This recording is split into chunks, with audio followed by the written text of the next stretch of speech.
Hung out at a bar. Did you end up doing a show? Not really. Not really. I got on that fucking Greyhound and tip tally ho out of that bitch. I'm gonna do a fucking. But when you land at the ferry in Weehawken, there's a sushi place. They do comedy there. Wow, that'd be nice. Yeah, they do comedy there one night. They've been doing it since I was coming back and forth. I've never, I think one night I walked past them doing comedy. I was coming back to the city while I was shooting The Sopranos. I went over there to eat or something, and I fucking saw them doing comedy one night. And I'm like, not bad. Hey, it's like 22 people who just got off the fucking ferry that can't wait to get home to get a whiskey. They got to stop right now, motherfuckers. Holy shit! Thank God. That's fucked up. I love that. One of my open mics just closed. I'm bummed about it.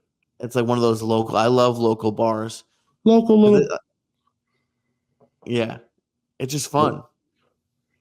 There was an open mic here in Garwood. It's like 25 minutes from my house. I saw the pictures. It looked like fun. Then I read in the paper somebody got stabbed there. Mark that off your list. You know what I'm saying? I go to two places where people got stabbed. Listen, and do you do them for free or for money? Open mics. Oh no, you won't see me in there. If I get 50, I'll take a chance. I'll go over and put a fucking $1 in the flower where the guy laid when they get stabbed him. Oh yeah, they have candles outside of one. Yeah, it's Monday nights. Holy shit, I love it. What do you got this week? Oh, how fucked up is it where they got candles for you? That's like the people in Connecticut right now. If you go to that club, they got little candles with your name on it, a picture of you and shit. They have Leonardo's space on the candle. I think one of the best things, it took me a couple of years to figure out. I still do. Like when I went up to Thursday night to the Verb with Danny and the other guy and Rich Voss, I had a blast, and I had a blast being high in the car, thinking about going up there and thinking about, and it's really fun. Like Josh and I were on the phone the other day, and we were talking about how lucky we were. And this is why I thought back and I called you back and said those things to you about it's time for you to fucking put an anchor in Boston. Because with Denver, even though I was doing a lot of bars and shit, my anchor was the Comedy Works. When I lost the Comedy Works, there was other clubs, but I didn't want to work those clubs. So I had to make my decision right then and there. And the best decision I ever made was going to Seattle because we had 2 open mics, Monday and Tuesday at the Comedy Club. And the beauty about it was that he worked with you. He didn't give you a lot of advice. He would say little things to you. And the first time I went in on Monday night, I was number 1 on the list. And I went in the next night and I was number 1. And I went in a week later and I was still number 1. And that's how life is. Nothing you can do about it. You got to work yourself out of that hole.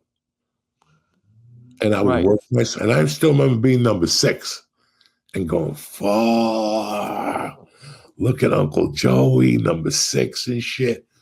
Because I was listening to him. He would tell me, take that out, put that in. You were running with that. That's a great joke. Like that. I was on an open mic one day and I was talking about, I went to my friend's house in Miami. Like that. This was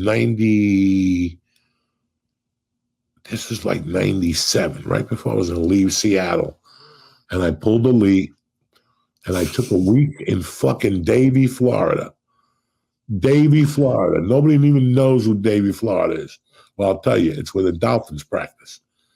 But this is a comedy club in Davie, Florida. It was Wednesday, Thursday, Friday, Saturday, and Sunday, 6 shows. No, fuck. It was like 10 shows. It was $400. And they put you on though. But I didn't care. I wanted them to see me. I was ready for the. For Davey. I was ready for Florida. You know what I'm saying? Why Florida? I have no fucking idea. So I went down there and I ate a bag of dicks, and but it was $400. The plane ticket was $200.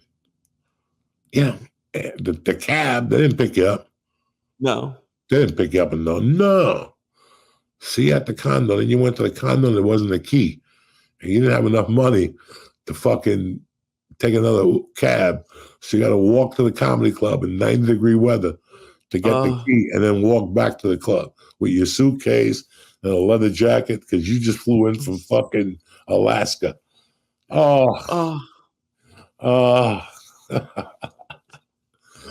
Fucking brutal, man. Yeah. So, but I enjoyed, the best thing I enjoyed was driving with, when I got to Seattle, Monday and Tuesday we did the open mic. And then we started branching out. Tuesday night, there was a club that women danced in cages. And you went downstairs. In the middle of that, the DJ turned the music off and you got to do 7 minutes. Sounds like a great show. Yeah, I knew I was going to bomb, but I didn't give a fuck. I also knew it was a set. Right. I don't know. We did all this talking. I forget what my fucking point is. Why did he go to Davey? There was a story about Davey. Because I was a fucking idiot. Or I probably, because I thought Davey was going to do something for me in the midst of everything. And it was the biggest mistake of my life. Not really, because that's how I met Jim Florentine. Really? That's when we met. Me and Jim Florentine met in Davie, motherfucking Florida, opening night, Wednesday night. And then I went to the other club to open up from the chick from Night Court. And Jimmy stayed in Davie opening up for somebody huge too. That's crazy. That's fucking crazy.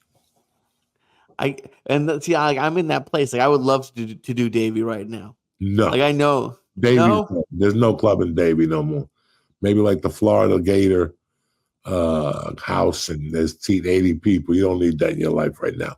But it's really nuts how I worked myself in a great open mic system. And it was crazy because you had to do 5 minutes. You got a light at 5 and you had to be off at 6. Mm-hmm. And if you ran the light at 6, you couldn't come back for a few weeks. Oh, I wish more mics did that. No, I did that from July till September, October. I never questioned it. And then something interesting happened in October. They asked me to do the Seattle comedy competition. Nice. And I said, yeah. And we were talking at the meeting, how many sets, and it was, you got 5 minutes. The yellow light comes on, you got a minute. If that red light comes on, you don't get action for the night. And I saw so many people get disqualified who had great sets for going 6 minutes and 3 seconds. Guess who never went over? Me, because of the training they gave us at the Underground. Carl was, he was preparing us for that fucking contest. That's great. Yeah, so you were telling me to put down roots. You think it's good to like have a city? You gotta have a home. You gotta have somewhere to grow, somewhere where you're gonna walk in there as an MC, and you're gonna gauge it. This is the only way you can gauge yourself, by walking out of there when he sits you down and goes, Lee, I love you. You did everything here. I can headline you twice a year, Christmas and the 4th of July. But it's time for you to go move on and go get some fucking credits. If not, you're going to end up like Dick, Tim, and Joe and credits. But, you're the king of Boston. But everybody thinks they can just pick up and move. Like, I think in a year I'll move to Los Angeles. Listen, you don't want to go anywhere without a rocket attached to your back. What does that mean? You don't want to come off something. You always want to come off a win. You're not going to show up in LA because I just headlined the Stand. No. No. That's not the way it works. Go do something. Book a role. Wait for the role to come out. Now you got something to bounce on. Be a part of something. Now you got something to bounce on. People always looking to bounce and nothing happened.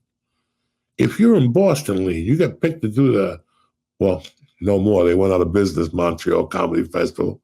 I know. So, and you get picked for that. That's how you move to LA or New York.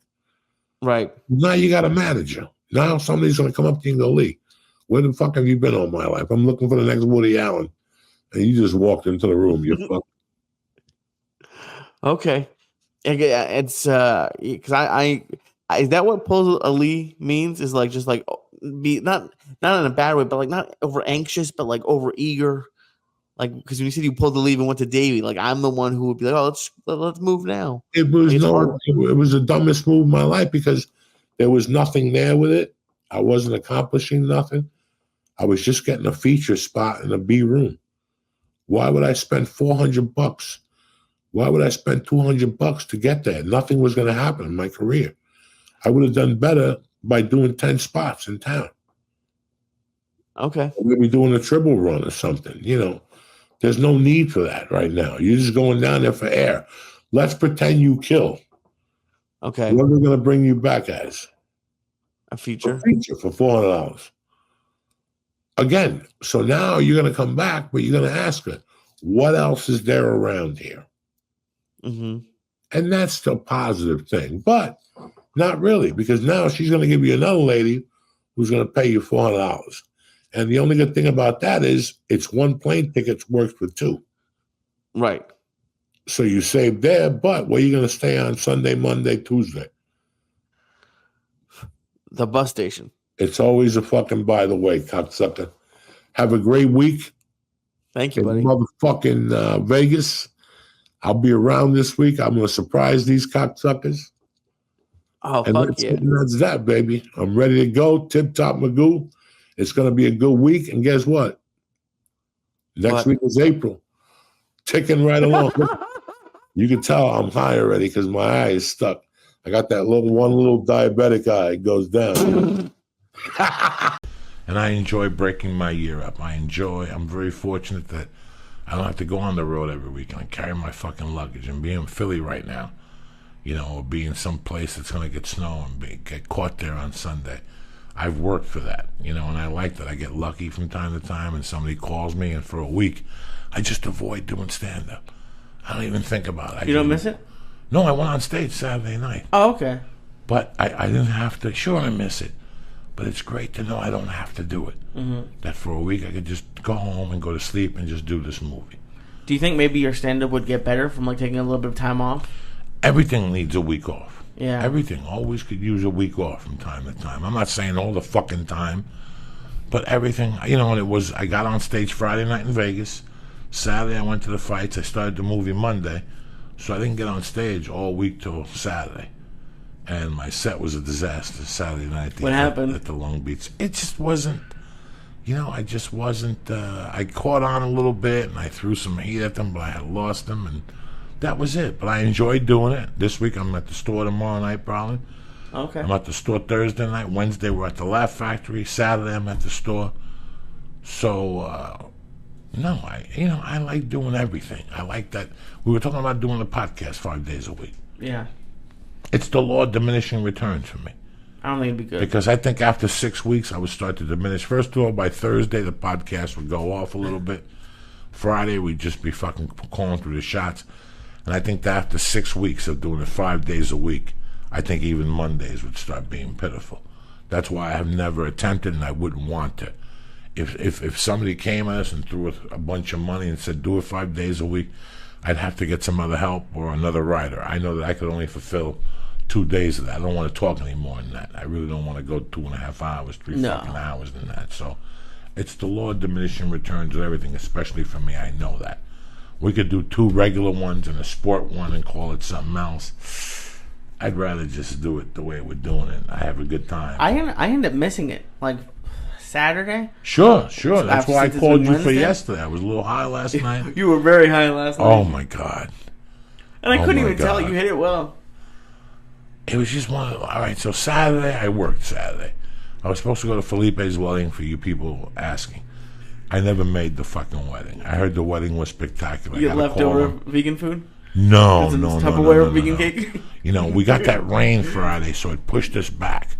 So we only got to shoot 2 scenes, but we needed the scene because we had this one mall only till Saturday morning. So we had to shoot that. I didn't get out of work till maybe 7:40 on Saturday night. I didn't get home till 8:15. By that time, the baby was in the bathtub. My wife already had her pajamas on. I felt bad for my wife. I felt bad for 2 people in this. I felt really bad for my wife because she really wanted to go as a couple, and I felt bad for Felipe. I'm kind of embarrassed. I called Felipe Friday, and I told him that we got to work. I got him his French press coffee machine that he wanted.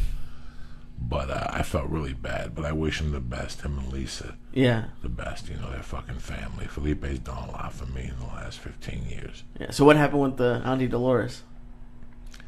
All right. So Saturday I did that, right? Now, we got the Auntie Dolores package about a week ago. And everything has been yummy for your tummy. Everything. Those fucking cocoa chips were some of the strongest shit I ate. Well, the 30 each. I was high from Sunday night till Wednesday morning last week. I wish I was lying to you. Off of you didn't have it just once. You had it a few times. No, I just kept eating them. There were little circles of death. They were hard cocoa, vegan, gluten-free. Just fucked you up. They were 30 milligrams, but they just fucked you up, people. Lee ate 3 of them the first night. Yeah. And he left here. His eyeballs were spinning in his fucking head. They were tremendous. I ate them Sunday, and I must have ate Sunday night. I can't lie to you people. I must have ate 10 of those fucking things. In what time period? 3 hours, 4 hours. I just was popping them. I thought they were 10 milligrams apiece, Lee. I thought they were 10 milligrams a fucking piece. And next thing you know, I look at the bag the next morning. Yeah, you tweet a picture of it. And I felt bad. I go, Lee ate fucking 3 of these. Ooh. He must have been on fucking fire.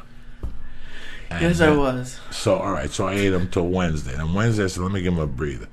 I think Tuesday, I popped a Cheaper Chew and like 4 of those fucking things. I was blasted on that film site. Blasted, giggling to myself, talking to the dog on the set. I tell you what, I didn't fuck up the craft service, though. No?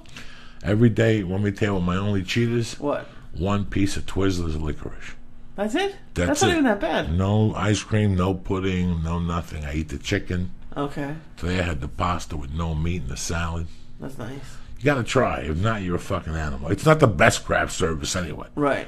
I've seen some craft services. Yeah. Oh, yeah? Yeah. Oh, you had Lobster and Spider-Man 2. Spider-Man 2. If it was between Spider-Man 2 and The Longest Yard, it'd be close. Yeah. Spider-Man 2 had 3 conference tables of snacks.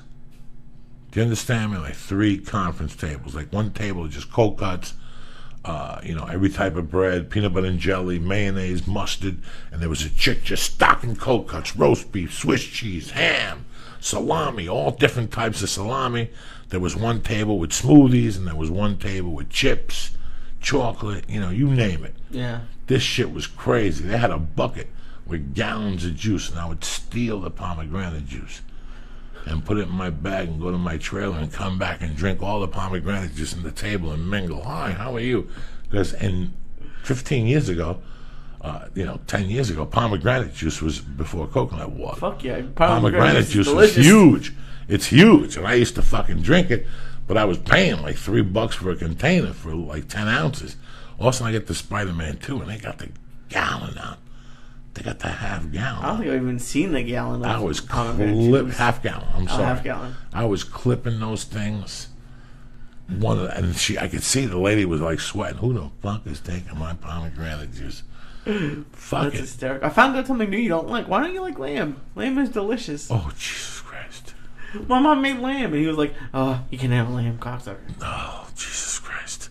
That's delicious. Lamb, goat, all that shit. There's only one thing I've ever eaten that I enjoyed, but I felt so guilty I never ate it again. Veal? veal scallopini. I love veal too. My main man, the devil, Mike Kessler in Boulder, that motherfucker used to whip up some veal scallopini, paper thin. What's scallopini? I know. I have no fucking idea. I don't even ask. It's veal. I never want to eat it again. Somebody asked me why I ate it. I didn't know what it was. And don't forget, our little brother Lee Sayat used BetterHelp last week after he bombed. It was so. And then when he found out the club was going out of business after he bombed, he double called him again. He had her on speed text. You know what I'm saying? He was over there sending smoke signals and shit. Can you believe that? I'm half happy because now there's no evidence that that was there, but now I can't go back and redeem myself. Lee, there's some places you just don't go back. No, I'll never go back. You just don't. Listen, Lee, from 94 to 96 and 97, I was bombing all over. I was like Israel. I was just bombing. Bombing like fucking Israel. I mean, it was, but it was a bunch of places. I would bomb at comedy clubs. There were 2 comedy clubs that gave me love in Denver all the time. And it was George McKelvey's Comedy Club and the Comedy Corner, which was a McKelvey Club on the other side of the town. He always gave me guest sets. The manager hated me. Hated me. Why? I could see him on stage going like that. Like when I was on stage bombing, he would just shake his head. But the owner of the club and me were tight. He really liked me. He got me into the club in Judy Brown's club when she was a manager down there before, Bert's manager and stuff. He got me into that club. He had made some other clubs for me. George McKelvey was a well-known comic from Denver, had been on a Tonight Show. And when he started comedy, his comedy duo was with Steve Martin. Holy shit. Yeah, this guy was the real deal, George McKelvey. And it was like you meeting me. You coming in and going, Joey, when I get on stage, and he would just cut me off. Shut the fuck up. Yeah, he would be like drinking a bottle. Here's what it is. You're going to go up there and you can give him 10 minutes. I want you to throw the kitchen sink at him and then back off for a minute and then close him with that joke you do about eating the chick out. I mean, he was great with me. Like, he just guided me all those years. I didn't give him enough credit over the years, but I love George. But I remember, I would be bombing there on Saturdays because he would give me a guest set every other Saturday at a different club. So I did 2 at one club and 2 at the other club. This went on for about 3 months after I basically just gave up. I was like, I'm not going up there no more. What am I doing up there? You know what I'm saying? Every time I go up there, people like him again. You have to be honest with yourself after a while. It's not fucking working here. I was very New Yorkish. Or in my mind, it wasn't working. These gigs that you're doing with Josh right now, that you're very fortunate, Nashville and Virginia. Yeah. I was doing Wyoming. Think about walking to a barn with make-believe seats, 400 people with 200 of them with cowboy hats on. It smells like shit and pigs and fucking god-awful in there. And you get there, you're like, this is my career. And I remember getting up on stage doing 15 minutes and it was a slow death. It was a slow death. And I remember the guy would give you $1.25. Your hotel's around the corner. Hotel. I don't want to wake up in the city at dawn. They're going to shoot me. I would get the fuck out of there. You don't know, Wyoming, Utah, fucking Montana. I bombed all over Montana. I'm surprised. Fucking, what's that show from Montana that they do? Yellowstone? Yeah, I'm surprised they haven't shot me on that fucking show for bombing all over Montana. That's it. Idaho, oh my God. The other day I was sitting there watching something with my wife, and they were talking about Idaho, and they went to Twin Falls, Idaho. And I remember looking at my wife within 2 minutes, I go, not only did I bomb there, I got arrested there. You know what I'm saying? I got arrested there 2 weeks in a row. The first time I went, because the clubs were across the street. Listen, they weren't clubs. They were fucking, karaoke bars in Twin Falls, Idaho. And it was a street, and both streets had actually, like barbecue and this, steaks, and those bars with the bull, and they had another bar where you did the line dancing. So I don't know. I followed so many line dancing fucking classes and nights and ladies' nights. And the one week, it was like on Tuesday night. I didn't look at my schedule. I never looked at the schedule. And the Tuesday night, the first week was Tuesday night, and I went up there. And Lee, come on. I get into an argument with a heckler. But the reason I got into an argument with a heckler because I was bombing. You know what I'm saying? Like he had to insult me. Like I'm up here wasting my time. And then I didn't know. I was bombing. They threw him out. We said some shit to each other. Well, that Sunday, I look at my schedule. I'm like, I'm back in Idaho next week. I got to drive to one show like in Washington, but then I'm back in Idaho, right? I'm like, what the fuck? And by Tuesday, I realized I'm back in Twin Falls. Like, what the fuck? Where am I tonight? And it was the club across the street. I'm talking about, Lee, the Comedy Store in comparison to where they used to eat fucking sushi off the naked women on Sunset. Oh, yeah. It's real close, like 80 yards from the store. That's how far it was. That's how far the other Wednesday night was, the Thursday night or whatever. Wherever I came from, I got there early. So I checked in the hotel room and I go, let me go eat some Chinese food at the fucking mall. Let me go to the mall.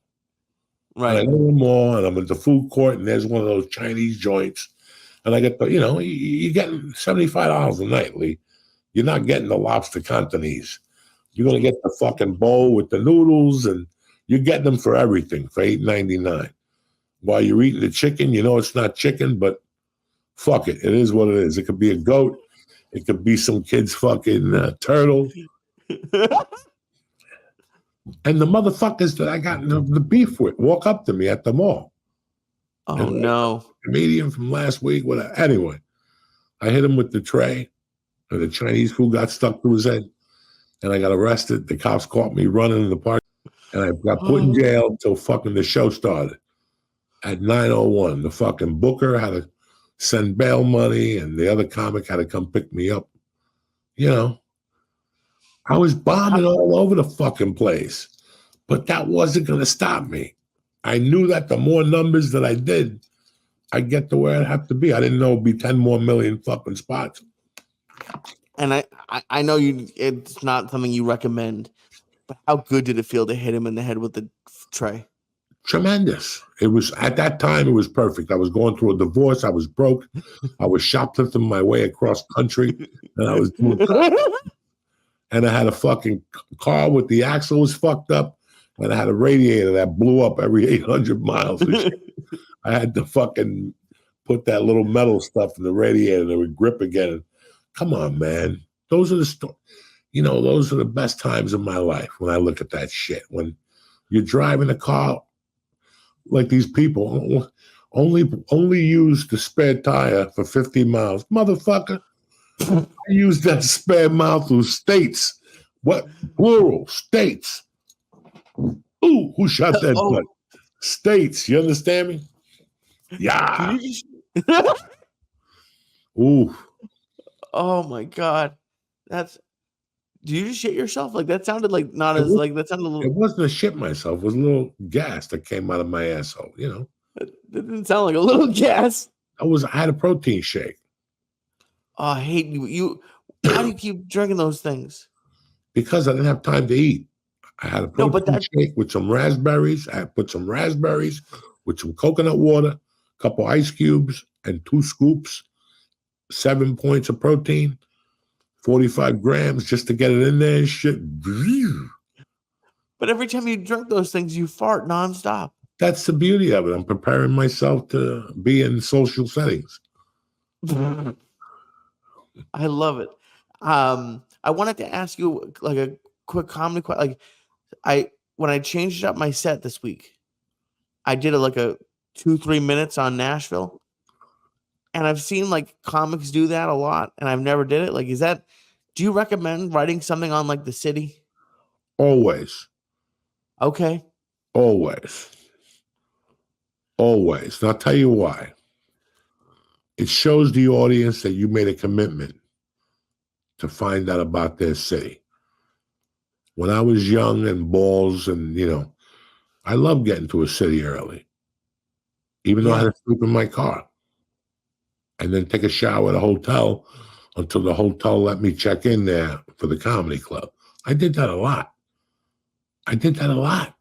Just go to the hotel where you're going to stay and spend the night in the parking lot and get up, brush your teeth in the little thing.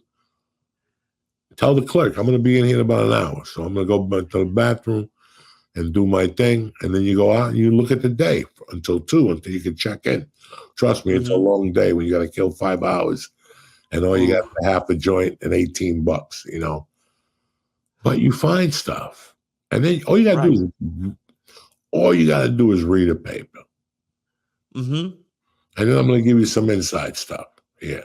Okay. To some people. Okay. So now, once you've been to that town twice, that's why I tell people. I didn't have the funds, Lee, but when you're a feature act and you have a normal upbringing and you have money in the bank, I know it's hard to tell a feature act that's making $300 or $400 for the week to go get a $50 steak. They'll look at me and go, Joey, come on, man, I can't afford that. Do it. It's an investment. It's like buying a Facebook ad. You're going to go to that steakhouse. You're going to have the best steak. You're going to tip the waiter. You're going to find out the waiter's name. And what would I used to do when I go on stage in half these places? I went to your restaurant today. Okay. I had my man Gary with the one earring in his fucking nose. Everybody who goes to that restaurant has seen that guy with the one earring in his nose.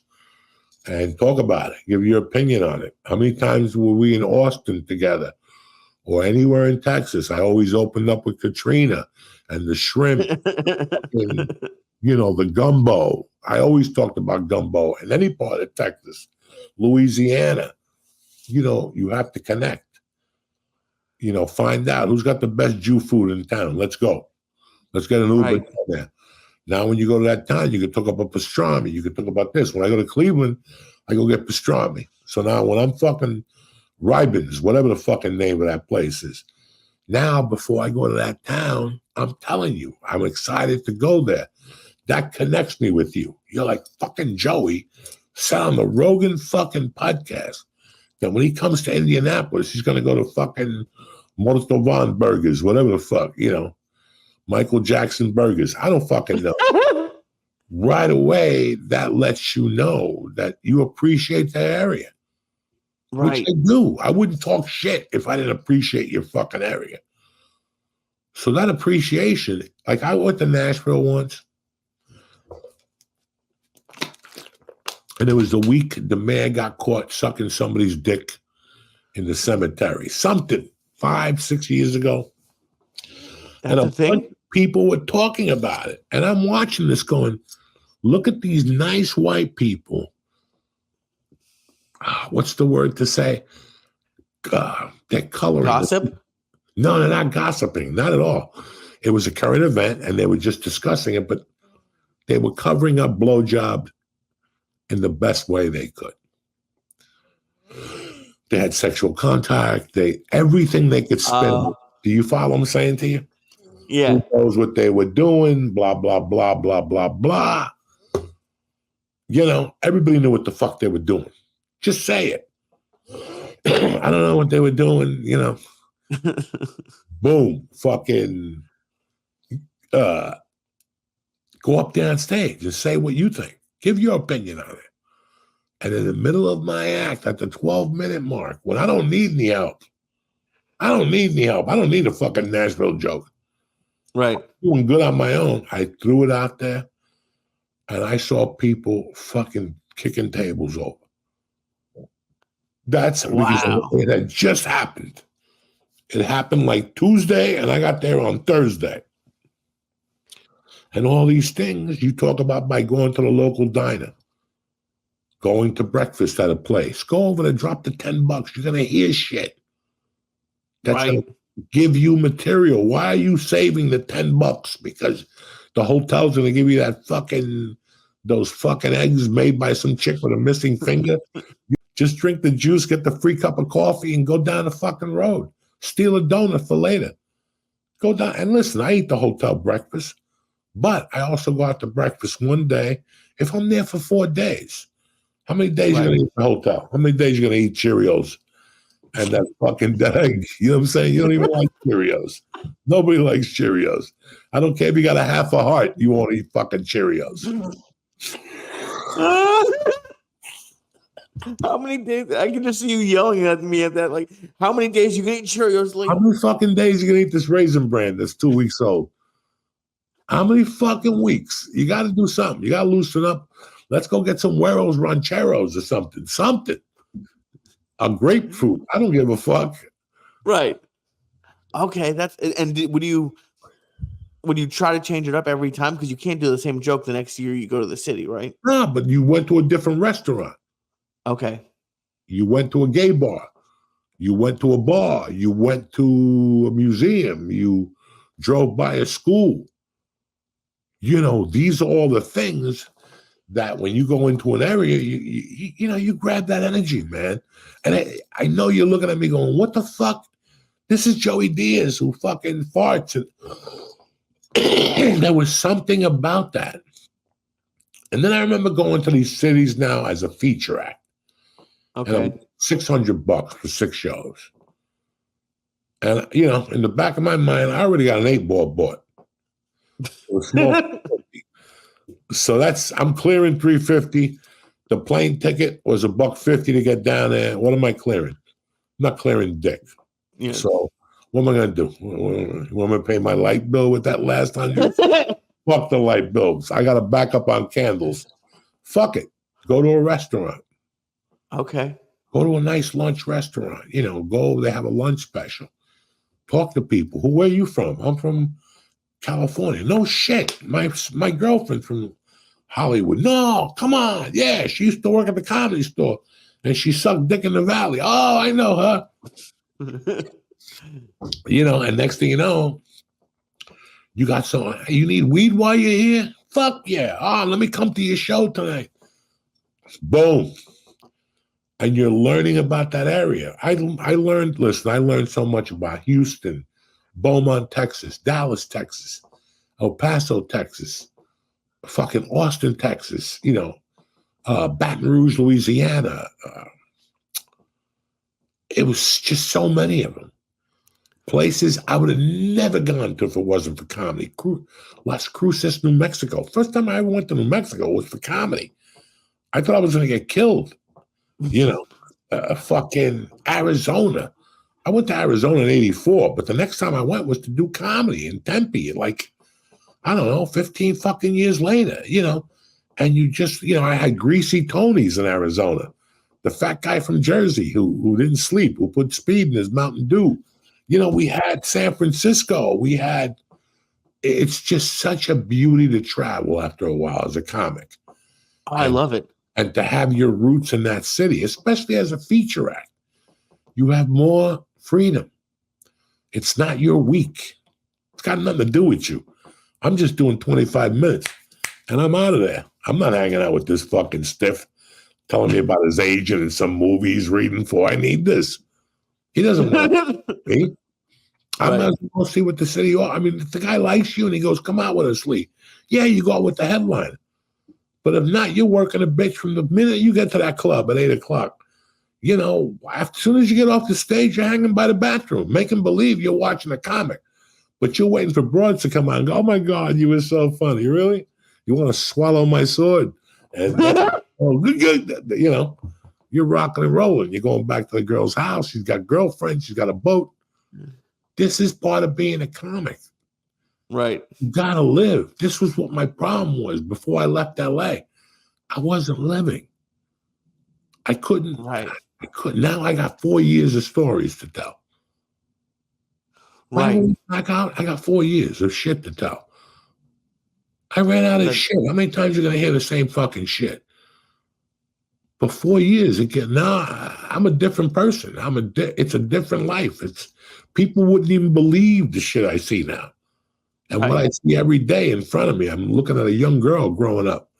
I can't talk about that though. People look at me and go, Joey, no, I disagree with that, but I think it's it's good to hear that like I did the right thing. But like now I didn't even know how cool Nashville was. This is my second time here in a few months. It's like one of the coolest cities I've ever been to. And it's come up a long way, man. Listen, I loved all those cities. I loved Cleveland. I fucking loved Pittsburgh. I love Buffalo. I love fucking, you know that. I love all those smaller New York cities up north, the Albanys, and you go there and you look, you know, and you go, what the fuck happened here? They need comedy 24 hours up in this bitch. Yeah, Albany's a little. I haven't been to that Funny Bone yet, but the city's a little rough.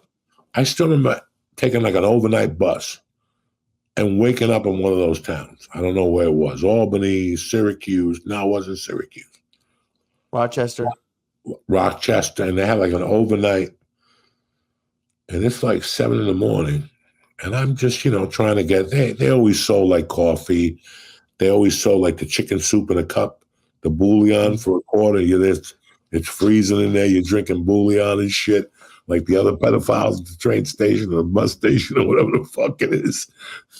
You're the only one without a scarf. You know what I'm saying? Everybody else got a scarf and they're all sniffing seats and shit. And I remember one of those towns, I'm like, what the fuck is that thing? And I walk over. They had like a little restaurant in the bus station, like Amelia's. It was basically a fucking bar where like professional drunk people, like this is the last resort. This is it. Like I asked people afterward and people were like, oh, you don't want to go in there. This was a comedy club during the week at the bus station. Holy shit. They did 2 one-nighters there. Somebody booked 2 one-nighters at the fucking, I'd like to say it was Albany, but I don't know. This place was dingy. And then when I think I went there because on the way back, I had to stop in Albany. And then I got the full scoop. They did comedy there 2 nights a week. The place sat like 24 people, but 20 of them were at the bar. You know what I'm saying? Like crumped together. They hadn't gotten sun in 30 years, you know. They're in a fucking, and these were locals that hung out at the bus station. Fucking locals.